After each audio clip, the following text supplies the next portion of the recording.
आपका मन क्या हर छोटी बात पर हिल जाता है? क्या किसी की बात या हर रोज का तनाव आपको गुस्से, दुख या डर की तरफ खींच लेता है? अगर हां, तो आप अकेले नहीं हो। हर इंसान आज इसी खींचातान में उलझा है। लेकिन आज भगवान श्री कृष्ण उस रास्ते की बात करेंगे जो इंसान को इन भावनाओं से ऊपर उठने की ताकत देता है। यही है स्थित प्रज्ञ की अगली पहचान। स्थित प्रज्ञ मतलब ऐसा व्यक्ति जिसकी बुद्धि स्थिर होती है।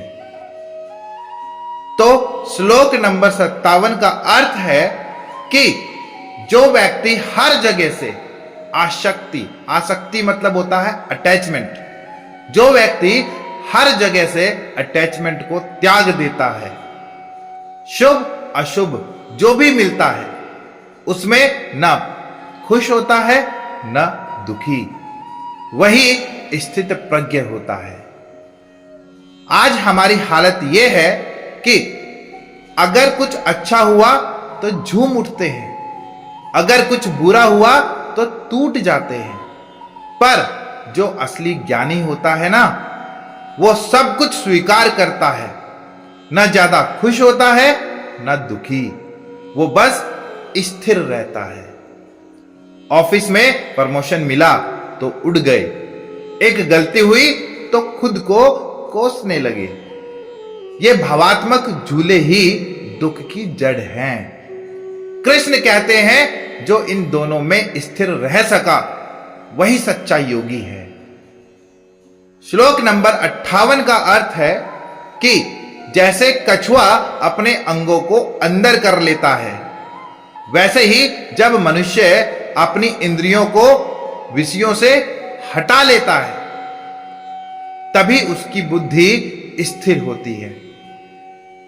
आज की दुनिया में हजारों डिस्ट्रैक्शंस हैं। मोबाइल, सोशल मीडिया, लालच, आकर्षण। हमारी इंद्रियां बाहर दौड़ रही हैं, किसी सुंदर चीज की ओर, किसी स्वाद की ओर, किसी की तारीफ की ओर। पर जो कछुए की तरह अपने सेंसेस को नियंत्रित करना सीख गया, वो सच्ची शांति पा लेता है। जो खुद को रोकना सीख गया, वो जीत गया। श्लोक नंबर 59 का अर्थ है कि संयम रखने से इंद्रियां चीजों से दूर हो जाती हैं, लेकिन उनमें रुचि फिर भी बनी रहती है। पर जब आत्मा परम को अनुभव करती है, तभी ये रुचि भी खत्म हो जाती है। अगर हम मोबाइल बंद कर दें तो इंद्रियां शांत हो जाती हैं, पर मन अंदर ही अंदर उसे याद करता है। जब तक हमें कोई बड़ी शांति, कोई बड़ा अनुभव नहीं मिलता, तब तक ये अंदर की लालसाएं बनी रहती हैं। जैसे कोई मिठाई खाना छोड़ दे पर मन में उसका स्वाद बना रहे, वैसा ही होता है अधूरा संयम। पर जब आत्मा को भगवान का अनुभव हो जाता है तो बाहर की चीजें फीकी लगने लगती हैं। श्लोक नंबर 60 का अर्थ है कि हे कौन्ते, कौन्ते मतलब वो अर्जुन से बात करना चाहते हैं जिनको कुंती का पुत्र बोल रहे हैं। हे कौन्ते, जब कोई ज्ञानी मनुष्य संयम करता है फिर भी उसकी चंचल इंद्रियां उसे बलपूर्वक खींच ले जाती है। गीता हमें प्रैक्टिकल सच बता रही है कि इंद्रियां बहुत ताकतवर हैं। भले ही कोई ज्ञानी हो, संत हो, पर अगर ध्यान नहीं रखा तो ये इंद्रियां उसे भी फिसला देती हैं। साधु तपस्या में बैठा है, पर कोई मनपसंद गंध मतलब स्मेल या संगीत आया तो ध्यान टूट सकता है। इसीलिए श्री कृष्ण कहते हैं सतर्क रहो। इंद्रियां नियंत्रण में रखना रोज का अभ्यास है। एक दिन में इंद्रियां कंट्रोल में नहीं आती, इसका डेली प्रैक्टिस करना बहुत जरूरी है। श्लोक नंबर 61 का अर्थ है कि जो अपनी सारी इंद्रियों को संयमित करके भगवान में स्थिर रहता है वही स्थिर बुद्धि वाला होता है। अब श्री कृष्ण उपाय बता रहे हैं कि इंद्रियों को कैसे काबू में करें। कहते हैं भगवान को केंद्र बनाओ। मन जब बाहर दौड़ता है तो उसे वापस मेरी याद में लाओ। जैसे मोबाइल की जगह जप करो, मूवी की जगह ध्यान लगाओ, फालतू बातें छोड़कर सेवा करो। जब हम खुद को ईश्वर से जोड़ते हैं तभी इंद्रियां भी शांत होने लगती हैं और वहीं से आती है स्थिरता, स्टेबिलिटी।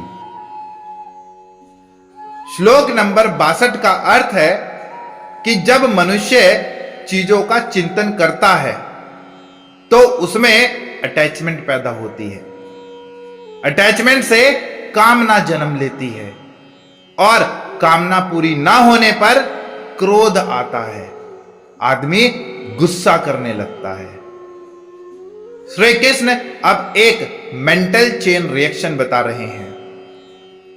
आप किसी चीज पर बार बार ध्यान दो। मान लो किसी इंसान पर, किसी चीज पर, मोबाइल पर या कार पर, फिर उस पर लगाव हो जाता है। मतलब आप उससे अटैचमेंट होने लगते हो, अटैचमेंट पैदा हो जाता है। फिर आती है कामना। कामना मतलब जब अटैचमेंट हो गया कि मुझे ये चीज चाहिए और अगर वो चीज ना मिले तो आता है क्रोध, मतलब गुस्सा।